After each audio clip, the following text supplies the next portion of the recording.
Josh Kerr just announced something that made the entire running world stop. On July 18th, he is going after a world record that has never been broken in 27 years. But that is not the crazy part. The crazy part is what time he is targeting, and nobody thinks he can do it. Let me tell you why this matters. The name you need to remember is Hicham El Guerrouj. In 1999, this Moroccan runner did something that nobody has been able to do since. He ran a mile in 3 minutes and 43.13 seconds. That was in Rome. That was nearly 27 years ago. And that record has never been touched. Think about that for a second. World records get broken all the time. Every year, athletes push faster, higher, stronger. But this one record has survived nearly 3 generations of runners. The world has changed. Technology has changed. But that number on the clock still stands. Josh Kerr wants to erase it. Who is Josh Kerr? He is a 28-year-old runner from Scotland, but he is not just any runner. He is one of the best distance runners on the planet right now. The mile is a strange distance. It is 1,609.34 meters. It is not the Olympic distance. That is the 1,500 meters, which is slightly shorter. But the mile has always been different. It is the distance that captured the world's imagination. When people think of running, they think of the mile. They think of Roger Bannister in 1954. They think of fast men on a track pushing themselves to the limit. The mile represents something pure about running. It is not a marathon. It is not a sprint. It is the perfect test of what a human body can do. In 2023, Kerr won the World Championship in the 1,500 meters. That is the event right next to the mile. 2 years later, he made it to the Olympic Games in Paris. He won a silver medal. Before that, he won bronze in Tokyo. He has been to 2 Olympics. He has won world titles. He has gold medals from world championships. Just a few weeks ago, Kerr won another gold medal. This time, it was at the World Indoor Championships. He ran the 3,000 meters. That is a longer distance, but it shows that Kerr can run anything.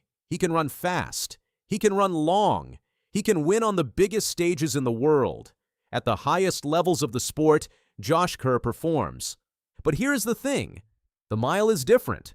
The mile is special. It is the most famous running distance in the world. It represents something pure that no other distance can match. Let me tell you about the plan. Kerr is not trying to sneak up on this record. He is not running it as a side event and hoping for the best. No, he announced his goal publicly. He gave it a name, Project 222, 222 seconds. That is what he is going after. That is 3 minutes and 42 seconds. Right now, the world record is 3:43.13. Kerr wants to break it by more than a full second. Here is why this matters. The second fastest mile ever run is 3 minutes 43.40 seconds. That is just 0.27 seconds slower than El Guerrouj. Top runners spend their entire careers trying to shave off fractions of a second. But Kerr is not aiming for 3:43.12. He is aiming to be 1.13 seconds faster than the greatest mile ever run. That is not just breaking a record. That is a generational leap. That is the kind of jump that comes along once every 20 or 30 years in the sport. His personal best is 3:45.34. He set that time in May of last year. It is the British national record. It also puts him 6th on the all-time list of fastest miles ever run. But 222 seconds would be faster than anything he has ever done. It would be faster than almost anyone in history.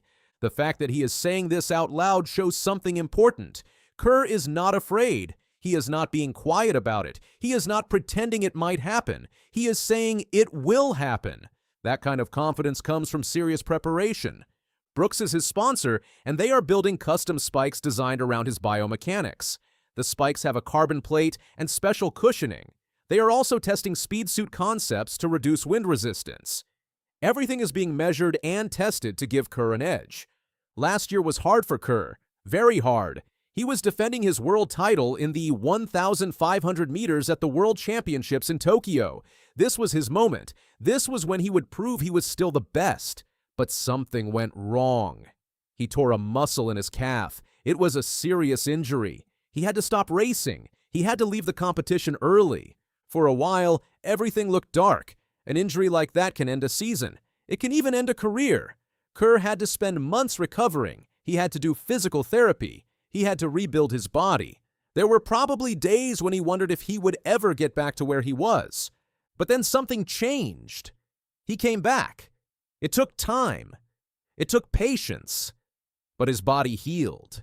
His strength returned. And when it did, he realized something.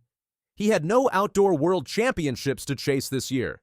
There is no Olympics in 2026. He had time. He had space. He could build everything around one goal. The race will be on July 18th at the London Diamond League. This is not just any race. This is the Emsley Carr Mile. It is one of the most historic mile races in the world. It is at the London Stadium. It is in front of a home crowd. That matters. Kerr is British. He wants to bring the mile record back to Britain. That has been a dream of his. British runners used to own this record. Roger Bannister broke 4 minutes and started it all. Derek Ibbotson brought it back for Britain. Sebastian Coe, Steve Ovid, Steve Cram. They all held the record at different times. The last European to hold the mile record was Steve Cram in 1985. Since then, North African runners from Morocco and Algeria have dominated the event. If Kerr breaks the record, he will be the first European to hold it in over 40 years. That is historic. That is bringing it home. Running in front of a home crowd is powerful. The energy is different. The noise lifts you. Every time you breathe, you hear people cheering. Every stride feels supported. Kerr said it would be extremely special to do this in front of a British crowd. Breaking the mile record is not just about running fast. There are other races at the Diamond League. There are other events where Kerr will compete.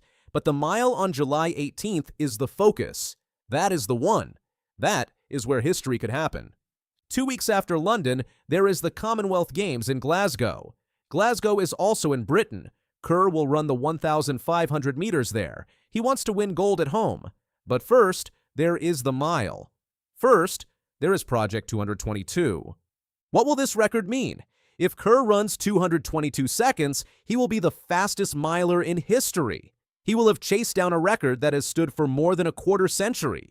He will have beaten the mark set by one of the greatest distance runners ever. But it is bigger than just numbers. The mile record is one of the oldest world records left in track and field. Most records have been broken multiple times. The mile has not. It has this weight to it, this importance. There is something special about a record that lasts that long. For Kerr, it would mean he did something impossible. It would mean that even after a serious injury, even after a difficult year, he came back and achieved something that nobody else could. It would mean his name goes into the history books, next to Bannister and Coe and all the other greats.